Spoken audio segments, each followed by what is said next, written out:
Ito yung ginagamit namin sa pangpatsi dyan sa swimming pool kapag may butas. Ayun o, puputol ka ng maliit dyan, tapos parang anuhin mo siya,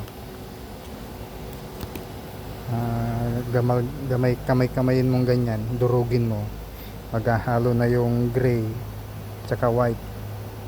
So para siyang epoxy. May nilagyan ako dito.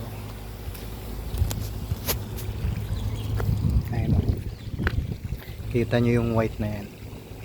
Ayan, white. Yan yun. So pati yung doon,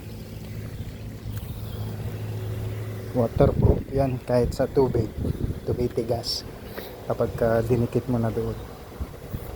Epoxy siya, so weld siya, weld. Yan, maganda to mga master sa mga butas-butas dyan sa mga water tank nyo, pwede to. Yan.